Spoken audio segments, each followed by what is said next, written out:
O candlehold, dulled jewel of Aria, ruled in apathy by a wizened queen, and the Rosetta, its high council of hollowed-out ancients. A beautiful land at a glance, basking in eternal summer. I pity them, though. How gleefully they cling to their immortality, as though the mind and spirit can so easily endure the burden. Now those elders begin to see, clouded though their eyes have become. They yearn for renewal, freedom from their ceaseless stagnation. Not her, though, not Her Majesty's chosen rose, Verdance, the sun-kissed. Verdance cannot let go. She fears change, fears me as some dark bringer of rot and corruption. Oh, how she misunderstands. How I admire mortal beings. They understand, respect the cycle of life and of nature. They accept the fundamental truth that death comes for all of us in the end. You, dear creatures, understand that life and death are two sides of the same leaf, each giving way to the other. The decay that some Rosetta dread is not an end, but a return to the earth, rich with the promise of renewal. Change is in the air. It rumbles beneath the ground. Strangers come whispering to the wood, bearing rumors of an ancient awakening.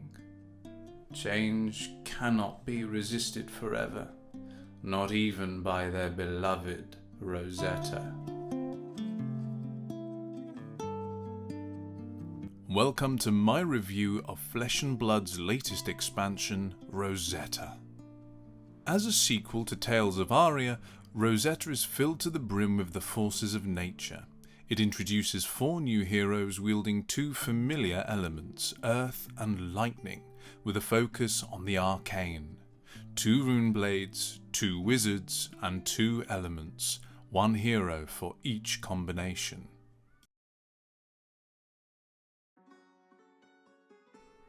Ausilio, Constellar Intelligence, is our new lightning element wizard. He crackles and hums with nigh limitless arcane energy. Expect his gameplay to feel much the same. With his hero ability, he can cycle through his deck to find the perfect card for any situation. Liken this to him building his charge, because should he properly line up his cards, his signature weapon allows him to amplify his damage to a seemingly limitless level, based on how many lightning cards he has played, and at instant speed no less. You may find yourself struck down with a vicious bolt of lightning. Verdance, Thorn of the Rose, is a beautiful earth element wizard that has an abundance of healing and can even harm her opponents by mending her own wounds, once her condition has been met. The new earth element cards bring with them a new mechanic, Decompose. This allows one to banish cards from their graveyard for extra effects, allowing you to eventually meet the conditions for her ability. Also new to the set are split cards, some of which allow her to dish out the arcane pain and also to heal herself, in turn harming her opponent again. Aurora, Shooting Star, is the lightning runeblade in Rosetta, and she will not be standing still for long. She wants to go fast. With thunder at her feet, she will relentlessly attack, and attack again, with sneaky instant speed tricks to zap you in the blink of an eye. Her hero ability allows her to make an embodiment of lightning token, allowing her to go again whensoever she chooses, building some frightening combos. Expect her to rule the aggro roost for some time. And finally we have my personal favourite, Florian, the Rotwood Harbinger. This Earth aspect Runeblade understands that in order to create, one must sometimes destroy. In exchange for banishing his own graveyard in the early stages, he sows the seeds for incredibly high value turns in the endgame, where he creates additional auras such as rune chants and embodiments of Earth.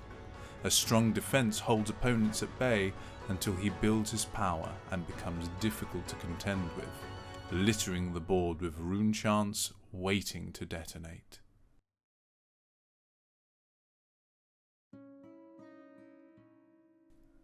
There are a couple of things about the cards in Rosetta that I really like. Firstly, the fantasy of the characters, their lore and themes are translated beautifully into the cards. Florian and Verdance are thematically all about the cycles of nature. Take for example that Verdance must return cards to the earth through banishment of the graveyard to renew the soil, that nature may burst forth once again in rampant growth, healing galore in nature's beauty with a sharp thorn awaiting your opponent beneath it.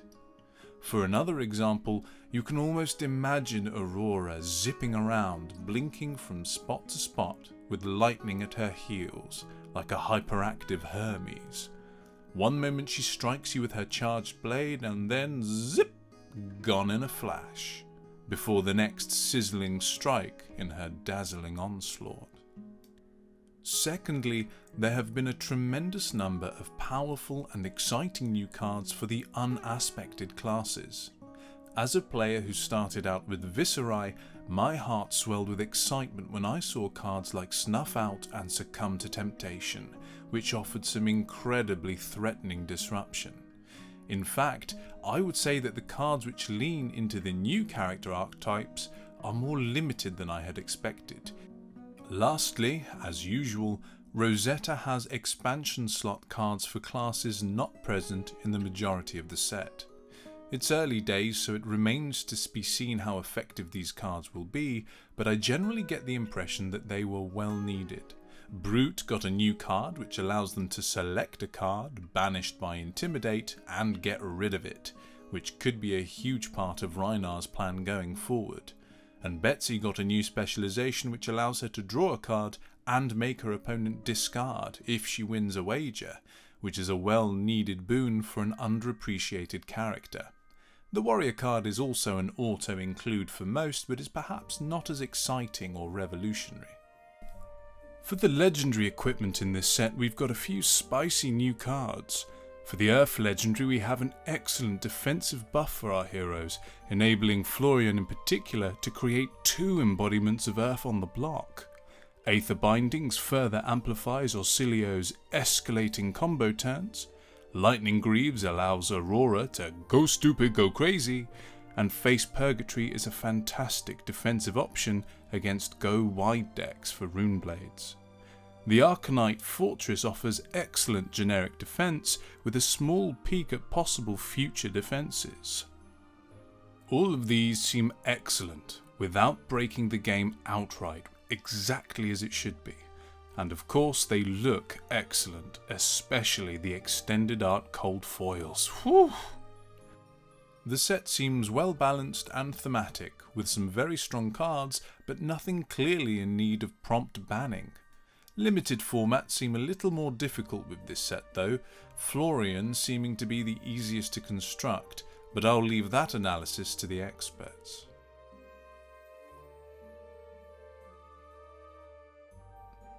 The art in Flesh and Blood is always both remarkably good and remarkably consistent. Few other games have had so much art made by so many different artists and had them stay so in keeping with the general image of the game. Rosetta is no different. In fact, seeing the cards fall into such distinct themes has been wonderful.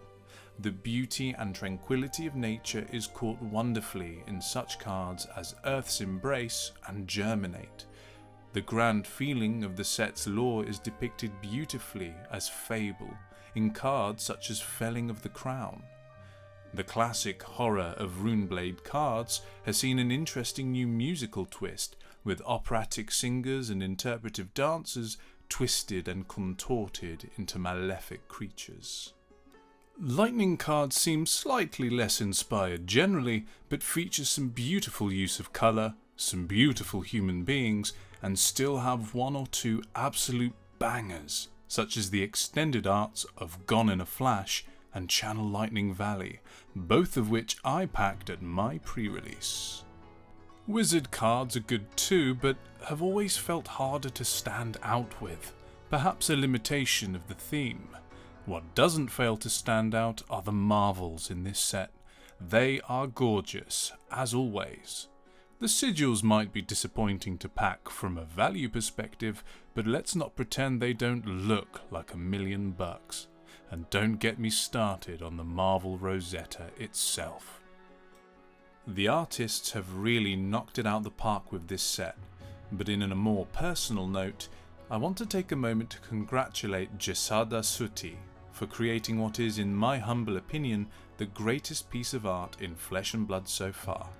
Marvel Florian Rotwood Harbinger. I had to pick my jaw up off the floor when I saw this card. I was going to give the set a miss until I saw this card. For me, it evoked the beautiful art of the old Castlevania games, the tasteful framing of the Rotwood bending to his will around him, the blackened rose slipping from his fingers as it crumbles to dust, and the forlorn expression on the handsome face of a misunderstood outcast. It was perfect. Beautiful work, Jesada. Beautiful. The short stories and lore of the set are interesting.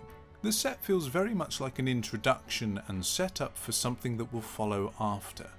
It introduces the characters, explains the history of Candlehold, the Rosetta, and the tension they harbour against Florian and his Rotwood. And it hints at the return of an ancient threat, prophesied by the awakening of Osilio. Most of these issues, though, are introduced and resolved right away in the stories themselves, leaving little for the set itself to tell other than decorating the themes and maybe alluding to one or two points. I'll let the lore experts dissect it for you, but in short it feels like it's a setup for something more important, a payoff in a later set. In conclusion, Rosetta is a visually beautiful set that introduces some familiar classes, but with some exciting new gameplay loops and twists. The new mechanics are interesting, the cards powerful without being game-breaking, with some much needed love for struggling classes. It's impossible to truly solve a character or set when it hasn't even been released or it's brand new, but this set feels even less solved than previous sets, which is even more exciting in my opinion. I look forward to all the experimentation. The fantasy of the set is better actualized than in the previous set, part the Mistveil. Through the beautifully designed character abilities and how they connect to the card mechanics, through breathtaking art of the set, and how all these factors combine beautifully to acknowledge the lore and themes that inspired them, such as the cycle of death and renewal. The lore was slightly lackluster, but served to introduce some very strong character designs and themes. I'm excited to see where they go with the next Aria entry. It's early days as far as gameplay and the meta are concerned, but I'm hopeful that with the seemingly less busted legendaries, and with the previous bans to nerf card draw in aggro decks, we should see a healthy open meta. I'm also keen to see how they expand the gameplay for these new characters in the future, especially for the Earth element. Overall, I think the set is very exciting and has a lot of promise.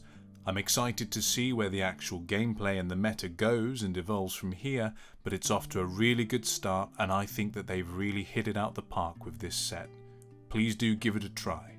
And if you like this video, please do check out some of my other content or consider liking and subscribing, especially if you want to hear me waffle on about things that I think are cool, like Flesh and Blood.